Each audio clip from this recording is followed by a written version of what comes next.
खो दूं। तुम चिंता नहीं करो राजू। तुम अपने अंदर कोई भी शक्ति को हावी नहीं होने दो। राजू, मैं तुम्हें जल्दी ही ठीक करने का कोई उपाय सोचती हूं। तुम खुद को अपने बस में रख सकते हो। राजू, तुम्हें कोई बुरी शक्ति अपने बस नहीं कर सकती। मैं अभी अभी आती हूं, इसका उपाय निकाल कर। इतना बोलकर रानी भागते हुए घर की तरफ जाने लगती। ये कुछ दूर गई ही होती है कि ये देखती सामने एक भूतनी परेशान होकर कुछ ढूंढ रही होती है। हे भगवान, लगता है आज का दिन ही मनहूस है। वहां राजू को किसी बुरी शक्ति ने अपने बस में कर लिया है और यहां बीच रास्ते में मुझे ये भूतनी मिल गई। लेकिन ये भूतनी यहां इतना परेशान होकर क्या खोज रही है? कहीं ये सारा खेल इस भूतनी का तो नहीं? मेरा वो जादुई आम कहाँ चला गया? मैंने कई सालों की मेहनत से उस आम में अपनी सभी शक्ति को उसमें समाया था, ताकि मैं अगले अमावस्या की तपस्या से मिलने वाली शक्तियों को अपने अंदर समान सकूं और आम में रखे शक्तियों को मैं अपनी भूत सेनाओं की शक्ति मजबूत करे में लगा सकूं। लेकिन वो आम अचानक से गायब होकर कहां चली गई? तो ये बात है। वो आम की कहानी यहां से शुरू हुई थी। तभी राजू ने जैसे ही उस आम को छुआ, वो काफी शक्तिशाली और विशाल बन गया और उसके अंदर अजीब सी शक्तियां उसे कंट्रोल करने में लग गईं। मुझे जल्दी ही उस आम का कोई उपाय निकालना होगा। इतना बोलकर रानी यहां से चोरी छुपे भागते हुए एक तांत्रिक के पास जाने लगती। ये जैसे ही तांत्रिक के पास जाती, रानी सारी कहानी तांत्रिक को बताने लगती, जिसे सुनते ही तांत्रिक के पैरों तले जमीन खिसक जाती। रानी, अभी सिर्फ राजू ही नहीं, उसके साथ साथ पूरी दुनिया खतरे में है। गलती से भी वो आम अगर उस भूतनी को मिल गया तो वो अपनी बहुत सेनाओं को बहुत ही विशाल और शक्तिशाली बना लेगी और पूरी दुनिया के लोगों पर राज करके भूतों की सभा चलाएगी। इन सब से हम लोगों को सिर्फ एक ही शक्ति बचा सकती है, और है राजा आम। ये राजा आम कौन है तांत्रिक जी? और मैं उसे कहां ढूंढूंगी? आप कुछ भी कीजिए, बस मेरे भाई को ठीक कर दीजिए, फिर हम उस भूतनी से भी निपट लेंगे। राजा आम सभी आमों का राजा है।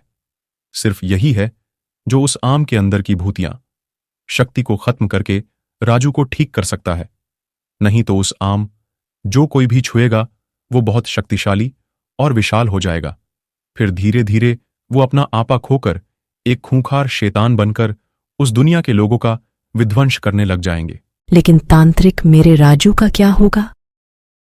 कहीं वो भी अपना आपा खो बैठा और लोगों को नुकसान पहुंचाने लग गया तो बहुत ही भयंकर आफत आ जाएगी। मुझे जल्दी ही राजा आम का पता दीजिए। मुझे समय से पहले वह जाना होगा। उसके बाद तांत्रिक जादू करता और रानी को जादू से दूसरे लोक में भेज देता, जहां पर ये देखती आसपास सभी जानवर आम जानवरों के मुकाबले बहुत ही भयानक होते। मैं यहां किस लोक में आ गई?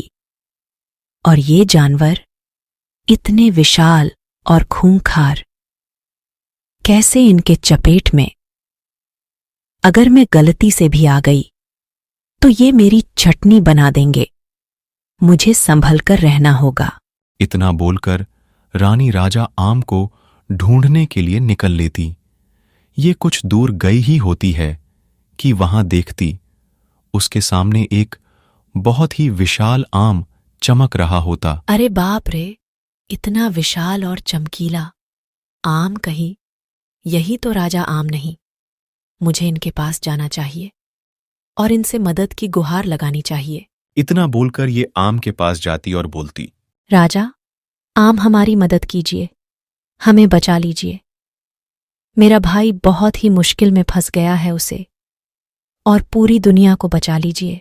क्या हुआ? बच्ची कौन हो तुम? और क्या हुआ है? तुम्हारे भाई को और तुम्हारी दुनिया को क्या होने वाला है?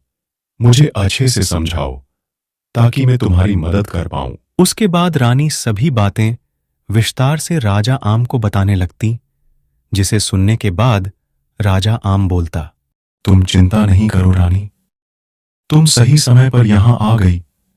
मैं अभी उस जादुई आम से उसके अंदर की बुरी शक्तियों को खत्म कर देता हूं। जैसे ही उस आम से बुरी शक्ति का नाश होगा, राजू के ऊपर से उस शक्ति का असर भी खत्म हो जाएगा। और रही बात उस भूतनी की, उसने अपनी सारी शक्तियां उस आम में रखी हुई थीं।